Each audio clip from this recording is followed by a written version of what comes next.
ஓ முருகாவேல் முருகா வெற்றிவேல் முருகா! என் அன்பு குழந்தையே, நீயே வேண்டாம் என நினைத்தாலும் சொன்னாலும் நான் கொடுக்கப் போகின்ற நன்மைகளை யாராலும் தடுத்து நிறுத்திவிட முடியாது.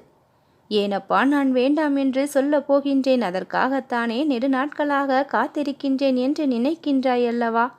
என் அன்பு குழந்தைக்கு என்னுடைய ஆசிர்வாதங்களோடு மிகப்பெரிய வியப்புகளை எல்லாம் இனி உன்னுடைய வாழ்க்கையானது நிச்சயம் காணும்.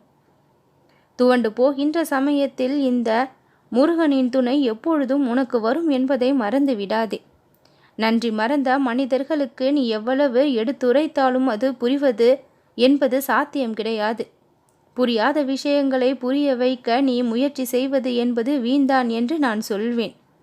தேவையற்ற விஷயங்களுக்காக நேரத்தை செலவிடாமல் உன்னுடைய வாழ்க்கைக்கு தேவையான விஷயத்திற்காக உன்னுடைய பொன்னான நேரத்தை நீ செலவிட வேண்டும் என்று இந்த முருகன் நான் ஆசையும் படுகின்றேன்.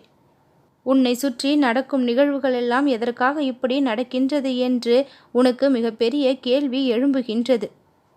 நீ யார் எல்லாம் உன்னோடு பேச வேண்டும், உன்னை விரும்ப வேண்டும், உன்னோடு நேரம் செலவிட வேண்டும் என்று நினைக்கின்றாயோ, ஏனோ அவர்களிடம் ஒரு விலகல் என்பது இருந்தும் வருகின்றது. அவர்களோடு கருத்து வேறுபாடும் ஒற்றுமை இல்லாத நிலையும் ஏற்பட்டு விடுகின்றது. நல்ல மாதிரியாக பேச வேண்டும் என்று நீ தொடங்கினாலும் இறுதியில் ஏதோ ஒரு கோளாறினால் அது நடக்கக்கூடாத விஷயமாக முடிவடைந்தும் விடுகின்றது. இப்படி நீ ஒன்று நினைக்க நடக்கும் நிகழ்வுகள் உன்னை ஏனோ பாடாய்படுத்தி வருகின்றது. இதற்கு எல்லாம் முக்கியமான காரணம் ஒன்றே ஒன்றுதான். உன்னுடைய கணக்கில் இருக்கக்கூடிய தீய கர்மாக்கள் என்பது. அத்தனையையும் வேரோடு பிடுங்கி எறிந்து தூர போட்டு விட்டேன். இனி நல்ல கர்மாதான் உன்னுடைய வாழ்வில் செயல்படும். நீ யாரெல்லாம் பேச வேண்டும், உன்னை புரிந்து கொள்ள வேண்டும் என்று மனதில் நினைத்தாயோ, தானாக அவர்களாகவே உன்னை புரிந்து கொள்ள உன்னிடம் பேச முன்வருவார்கள். நீ கிடைக்க வேண்டும் என்று மனதில் நினைத்த கணமே உன் கரத்திற்கு அது கிடைக்கக்கூடிய அதிசயமெல்லாம் நடக்கும்.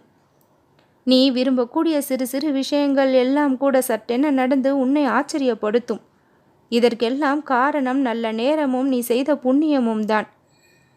பாவம் ஆனது உன்னுடைய கணக்கில் சில இருந்த பொழுதிலும் அத்தனையையும் சோதனைகள் என்ற பெயரில் அனுபவித்து கழித்தே விட்டாய். இனி நீ அனுபவிக்கக்கூடிய சந்தோஷம் என்பது புண்ணிய பலனானது. அது கிடைக்கக்கூடிய நேரம் வந்து விட்டது. நீ எதிர்பார்க்காத விஷயங்கள் எல்லாம் நீ எதிர்பார்த்தபடி இனி நடக்கும். பல நல்ல விஷயங்கள் உன் வாழ்வில் நிறைவேறும். மீண்டும் மீண்டும் நீ என்னிடம் கேட்ட விஷயங்கள் எல்லாம் தட்டாமல் தாமதமாக ஆகாமல் உன்னுடைய கரம் வந்து சேரும். உன்னுடைய நல்ல எண்ணத்திற்கு பல நல்ல அனுபவங்கள் உனக்கு கிடைக்கும்.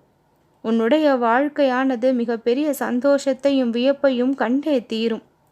எல்லா இடங்களிலும் எல்லா நேரங்களிலும் நான் உன்னோடு நிழலாக இருக்கும் பொழுது எந்த ஒரு தீமையையும் தீங்கையும் நெருங்கவிட மாட்டேன். வேலோடும் மயிலோடும் என்னுடைய துணை இருந்து கொண்டே இருக்கும். உன்னை ஏமாற்றியவர்களெல்லாம் அதற்கான பதிலை எனக்கு சொல்லியே ஆக வேண்டும். உன்னை பாடாய்படுத்தியவர்களெல்லாம் அதனுடைய வழி என்ன தானாக அறிந்து கொள்வார்கள். நல்லதே நடக்கும்.